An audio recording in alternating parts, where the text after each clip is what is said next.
नमस्कार दोस्तों, जय श्री राम, जय श्री बागेश्वर धाम। तो दोस्तों, स्वागत है आपका एक बार फिर से हमारे चैनल पर एक और नई वीडियो के साथ। और आज की वीडियो में हम आपको बताएंगे कि बागेश्वर धाम सरकार की अगर कथा में कोई जाता है तो उसका कैसे स्वागत किया जाता है। तो चलिए जानते हैं वीडियो में। और तो दोस्तों, आपको तो पता ही होगा कि बागेश्वर धाम सरकार अभी ग्रेटर नोएडा में अपनी कथा कर रहे हैं, हनुमान कथा कर रहे हैं। और हमारा भी बहुत दिनों से मन था कि कब गुरुदेव हमारे आसपास आए और हम भी उनसे मिलने जाए, साथ ही उनकी कथा में भाग ले, उनके प्रवचन भी सुने। तो दोस्तों, जैसे ही हमें खबर मिली कि बागेश्वर धाम सरकार अपनी कथा करने नोएडा आ रही है तो हम भी तैयार हो गए बागेश्वर धाम सरकार से मिलने के लिए। तो चलिए चलते हैं कथा पंडाल की तरफ। तो दोस्तों, जैसे ही मेट्रो स्टेशन से जैतपुर मेट्रो स्टेशन हम नीचे उतरे तो बागेश्वर धाम सरकार के भगत ऐसे हमारा स्वागत कर रहे थे। वो सभी को राम नाम लिख रहे थे, माथे पर शादी चंदन का तिलक भी लगा रहे थे और सबको हाथ जोड़कर राम राम भी बोल रहे थे। तो दोस्तों, देखा आपने कैसी महिमा है बागेश्वर धाम सरकार की, अपने बालाजी महाराज की। हर जगह इनके अनुयायी मिलते हैं। साथ ही आप कहीं भी जाते हैं तो बागेश्वर धाम सरकार के दर्शक और समर्थक मिलते ही है। तो हम जैसे ही उनसे आगे बढ़ते हैं, मेट्रो स्टेशन से आगे बढ़ते हैं, तो एक लंबी कतार बागेश्वर धाम सरकार के पंडाल की तरफ जा रही थी। तो हम भी उस कतार में चल पड़ते हैं और साथ ही रास्ते में हमें दिखाई देता विशाल भंडारा स्थल। जी हाँ दोस्तों, लाखों लोग बागेश्वर धाम सरकार की कथा में आते हैं और उनमें से एक लोग भी भूखा नहीं जाते हैं। आप देख सकते हैं कितना बड़ा पंडाल लगा है। इसमें पूरे 1 से 2 लाख लोगों को एक साथ बैठने की व्यवस्था की गई है। तो दोस्तों, आपको बता दें कि ये पीछे का रास्ता है, आगे का मेन रास्ता दूसरी तरफ से बनाया हुआ है। जैसा कि आप देख पा रहे हैं कि लंबी कतारें लगी हुई है जाने के लिए बागेश्वर धाम सरकार की कथा पंडाल की तरफ। और हम भी उसी कतार में लंबा चलते जा रहे हैं बागेश्वर धाम सरकार से मिलने के लिए, अपनी आस्था दिखाने के लिए। तो अब आप देख सकते हैं कि सामने 3 बड़े पंडाल दिखाई दे रहे हैं। जी हाँ दोस्तों, बड़े 3 पंडाल लगाए गए जिसमें कई लाख लोग एक साथ बैठ के बागेश्वर धाम सरकार की कथा सुन सकते हैं। साथ ही चारों तरफ आप देख सकते हैं कि छोटे छोटे पंडाल भी लगाए गए हैं जिनमें आप रात्रि में विश्राम कर सकते हैं। साथ ही अन्य तरह की स्टॉल वगैरह भी लगाई गई है जिसमें आप कुछ भी अपना सामान ले सकते हैं। साथ ही बागेश्वर धाम सरकार की जानकारी देने के लिए भी बहुत सारी स्टॉल लगाई गई है। कहीं पर कोई कुछ बेच रहा है, कहीं पर कोई कुछ बेच रहा है। साथ ही खाने पीने की व्यवस्था भी आप देख सकते हैं कि लोग यहाँ आ रहे हैं, पानी खाना पीना कर रहे हैं। और बहुत सारे लोग कथा पंडाल की तरफ जा रहे हैं अपनी लाइन लगाने के लिए, साथ ही अपनी सीट बनाने के लिए।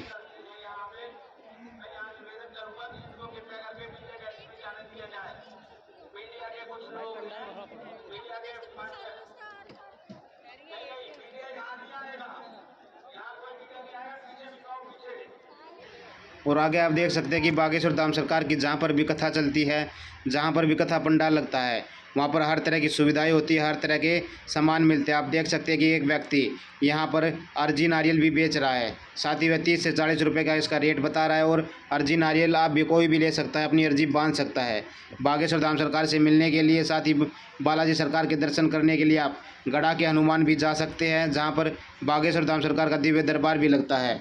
हम आपको जानकारी दे देंगे कि अगली बार बागेश्वर धाम सरकार गड़ा के हनुमान कब पहुंचेंगे, साथ ही वहां पर दिव्य दरबार कब लगेगा। और वीडियो में आप देख सकते हैं कि ऐसा जन सैलाब, ऐसा भारी भरकम भीड़ केवल एक ही दरबार में हो सकती है, बागेश्वर धाम सरकार के दरबार में।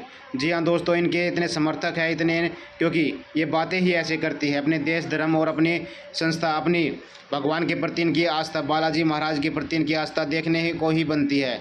बागेश्वर धाम सरकार का आप देख सकते हैं कि कार्यालय भी बना हुआ है। यहाँ पर आप पर्ची भी कटवा सकते हैं, साथ ही प्रसाद आदि वितरण का त्यौहार भी बना सकते हैं। तो दोस्तों, आपको ध्यान रखना है कि जब भी आप बागेश्वर धाम सरकार आए तो टाइम से आए, क्योंकि भीड़ बहुत ज़्यादा होती है और साथ ही गर्मी की वजह से बहुत ज़्यादा सफोकेशन भी हो जाता है। तो दोस्तों, आप देख सकते हैं कि जहाँ तक नज़र जाती है वहीं तक बागेश्वर धाम सरकार के पागल दिखाई दे रहे हैं, बागेश्वर धाम सरकार के दीवाने दिखाई दे रहे हैं। क्योंकि बागेश्वर धाम सरकार हर कथा में, अपने कथा में जहाँ भी जाते हैं वहाँ के लोगों को पागल कह के बुलाते हैं। क्योंकि आस्था एक ऐसा संगम होता है कि उसमें सरोवर होकर सभी लोग डूब जाते हैं। तो चलिए अब आपको दिखाते हैं दिव्य दरबार की कुछ झलकियाँ जिसमें बागेश्वर धाम सरकार बोल रही है।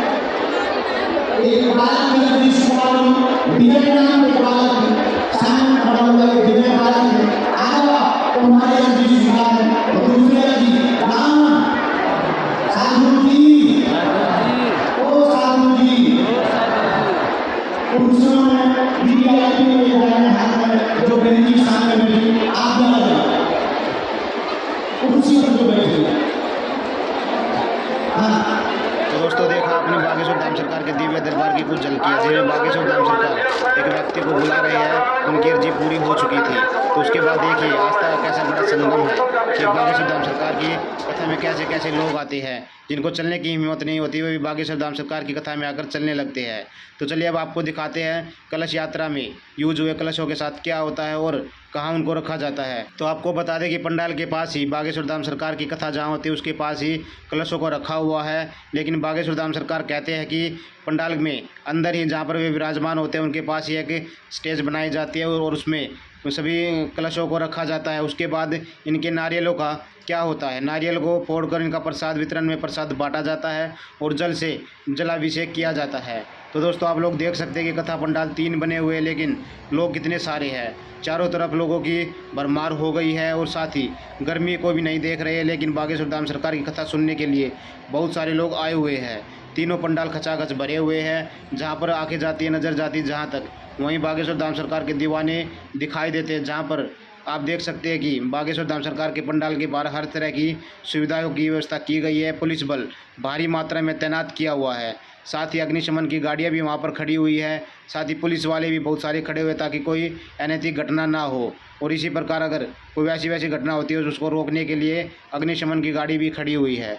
तो दोस्तों आपको भी ध्यान रखना है कि जब भी आप बागेश्वर धाम सरकार की कथा में आए तो टाइम से आए और अपना स्थान बुक कर ले, क्योंकि बागेश्वर धाम सरकार की कथा में जो लेट आता है वह पीछे की तरफ ही चला जाता है और पीछे से बागेश्वर धाम सरकार के दर्शन होना नामुमकिन से हो जाते हैं। तो दोस्तों टाइम बहुत लेट हो चुका था और हमें भी घर की तरफ जाना था, तो हम भी चल दिए अपने घर की तरफ। और बागेश्वर धाम सरकार के प्रवचन सुनने के बाद दोस्तों आपको भी अगर बागेश्वर धाम सरकार अगर आपके आसपास आते हैं तो आपको भी उनके प्रवचन सुनने ज़रूर जाना चाहिए, क्योंकि उनकी बातें ऐसी होती है कि आपके रोंगटे खड़े कर देगी। साथ ही दोस्तों आपको बता दें कि बागेश्वर धाम सरकार की कथा में जिस दिन आप जाते हैं उस दिन लहसुन प्याज खाना नहीं होता है और उसके बाद यह बागेश्वर धाम सरकार की कथा में जा सकते हैं। दोस्तों आपको ध्यान रखना है कि जहाँ भी बागेश्वर धाम सरकार की कथा करते हैं वहाँ बहुत भीड़ होती है, तो अपना सामान कीमती सामान पहनकर ना जाए, क्योंकि भीड़ में आपके साथ कुछ भी हो सकता है, कुछ भी हादसा हो सकता है। तो आज की वीडियो में बस इतना ही। वीडियो आपको कैसी लगी कमेंट बॉक्स में ज़रूर बताइएगा। जय श्री राम, जय श्री बागेश्वर धाम सरकार।